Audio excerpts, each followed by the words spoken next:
হ্যাঁ গাইস, আগে ভিডিওটা দেখুন তারপর বুঝতে পারবেন। এই একটা খবর শুনছ?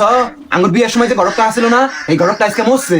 বালাই দিছে, পাপ করছে, পাপের শাস্তি পাবো না, আল্লাহ পাপের শাস্তি দিছে। তুমি যে কি কও, আমার মাথায় খেলে না, মাথার উপর দিয়ে জায়গা। যাই হোক, আচ্ছা তরকারি কি হয়েছে? না স্বাদ হয়েছে, ভালো হয়েছে। তুমি প্রতিদিনই কও স্বাদ হয়েছে স্বাদ হয়েছে। গেদার মুখে কি হান্দাইছে? গেদা কালি কয় ভালো হয় নাই ভালো হয় নাই। শোনো, আমার পোলা বিয়া করে নাই, আমি বিয়া করছি।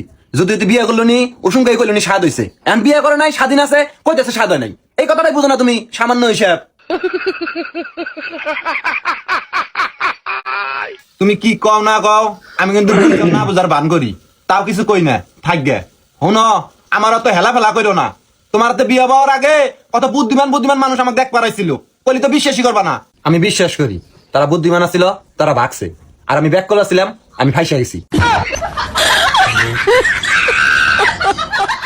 হ, তোমার কথা হিসেবে না সবই আমার ভুল, আমি সব ভুল করি। আচ্ছা আমারই ভুল মাইনা নিলাম, কিন্তু বউটা কার? কার আবার? আমার। তাহলে সব ভুল তোমার। কি বুঝলেন ভিডিওটা দেখে আপনারা অবশ্যই কমেন্ট বক্সে বলবেন। ভালো লাগলে অবশ্যই শেয়ার করে দেবেন। ধন্যবাদ।